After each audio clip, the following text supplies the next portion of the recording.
Most jazz guitar beginners waste years on the wrong exercises. I certainly did, until a masterclass from Barry Harris completely changed my approach. So in this video I'm going to show you everything I learned from Barry. I'm going to show you the important exercises to start with that actually improve your jazz playing. This approach has helped thousands of my students play better instead of just wasting time drilling scales. First, I'll show you what I did wrong so that you don't end up making the same mistake that I did. When I started learning jazz, I was spending hours every day running scales and arpeggio positions, but somehow my solos still didn't sound like jazz. Even the jazz licks my teacher gave me felt completely disconnected from what I was practicing. I thought I was doing the right thing, but I wasn't getting anywhere. It was frustrating. I could play something, but I had no idea how to actually make music with it. Then a friend of mine convinced me to attend a Barry Harris masterclass at the Royal Conservatory in The Hague. A few days later, I was in that class with my Stratocaster, struggling to keep up while Barry Harris was teaching us one incredible bebop line after another. But he didn't just throw licks at us, he broke them down and showed us exactly what to practice to make those lines possible. And that was the moment everything changed for me, because those exercises were completely different from the scales and drills that I had wasted so much time on. Let me show you. If you think about it, then it kind of sounds obvious and simple, but we all get it wrong. If you want to play jazz lines, your exercises should be made of the same stuff that's actually in those lines. But most of us, me included, get stuck practicing endless scales, huge arpeggio shapes, and pointless sequences, because that is what most of us are told to practice. Now, in Barry's masterclass, things finally clicked. He'd show us a line like this one. Then he'd break it down, showing us the actual building blocks that made up the line. So here, I think one of the most important ones is that C major 7 arpeggio. And one of the first exercises that you want to learn in all keys was the diatonic arpeggios. I believe Barry called them the chords.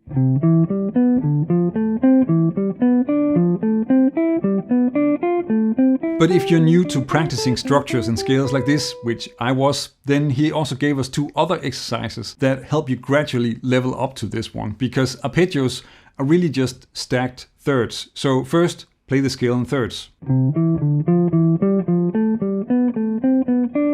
Then stack two third intervals, so C to E and E to G. And then you have a triad, in this case C major. And that through the scale gives you this exercise.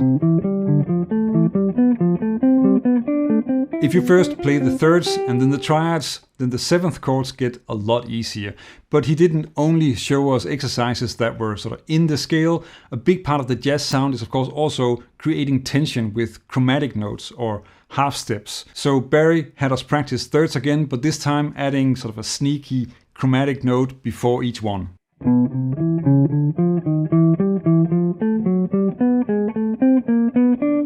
Suddenly, the exercises felt like real music. I could hear the same sounds that I recognized in my favorite solos from Joe Pass, Pat Martino, even Charlie Parker. This was more than boring exercises. They were the actual building blocks of jazz. Now, in a second, I'm going to show you two more exercises that instantly give you that bebop sound. But first, let's talk about why these diatonic arpeggios are the most important shortcut for soloing and how you can start using them right away. Sometimes comments tell me, every scale exercise is just as important. Diatonic seventh chords are not special. Let me explain why that is not true. Remember that your goal is to play jazz solos, and jazz songs are built of seventh chords. That means that if you practice these diatonic seventh chord arpeggios, you're learning the exact shapes, the exact harmony that make up real jazz tunes. Suddenly you can spell out the harmony of any song, meaning that you can actually play the sound of each chord, not just run up and down the scale. But there's also another level to this. Once you know all these diatonic seventh chords, you unlock a secret shortcut. You can start using other arpeggios over the same chord. Instantly, you're going to be doubling your vocabulary without learning any new fingerings or patterns. It's like having one master key that opens a whole bunch of doors in jazz. Let me show you exactly how this works in action. Here's a trick that instantly doubles your creative options, and it's way easier than you think. Let's take a classic 2-5-1 progression in C major. So normally you'd build your licks from the basic arpeggios of each chord, something like this.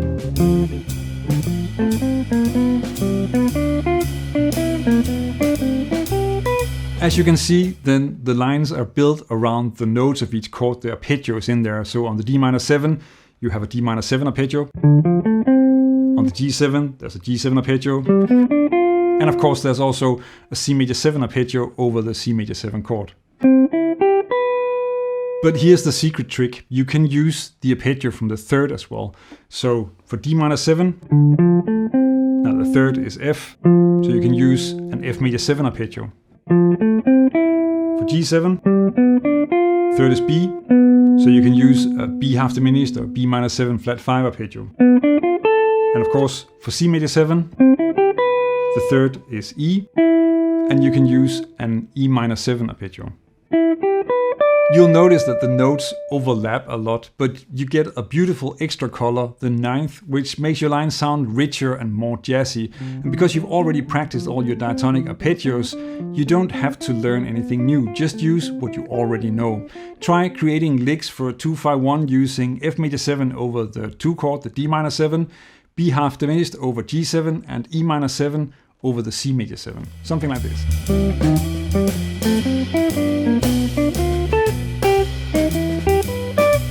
This is such a great trick to add more color to your solos, and you'll hear this trick in tons of classic solos.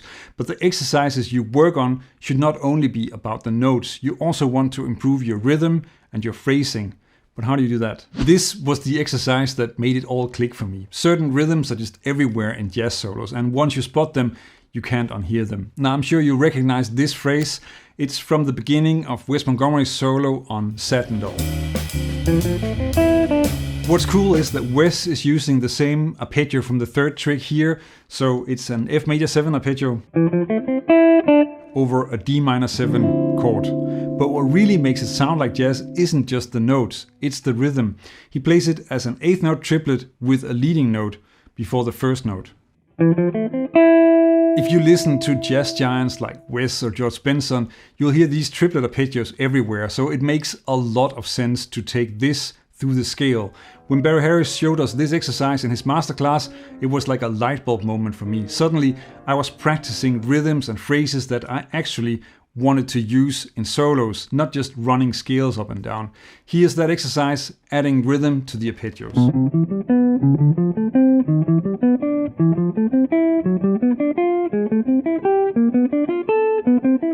Barry understood that you don't just need to learn what notes to play, you need to know how to play them. That's why your exercises should teach you the right rhythms and melodies for jazz, not just technique. Now, before we move on to a killer melodic trick, check out how awesome these triplet or bebop arpeggios sound in action.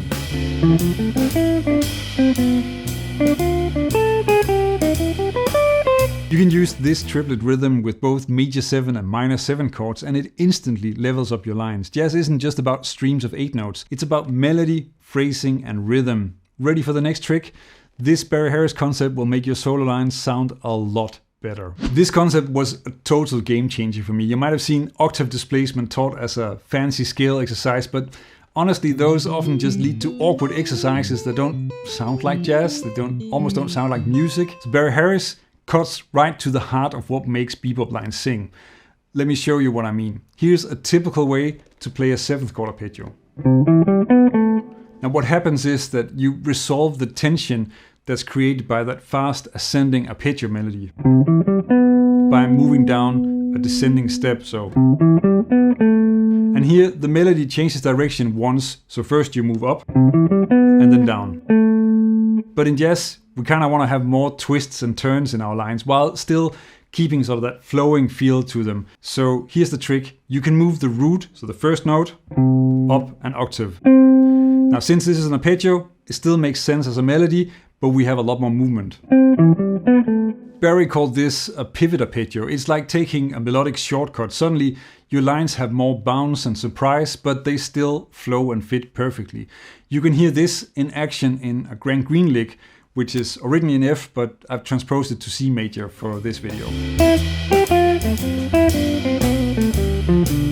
And here's how you can practice it. Just take your regular diatonic arpeggio exercise, and for each chord, just start by shifting up that first note an octave, and then add the resolution note at the end, so that it sort of finishes the phrase and resolves the arpeggio smoothly.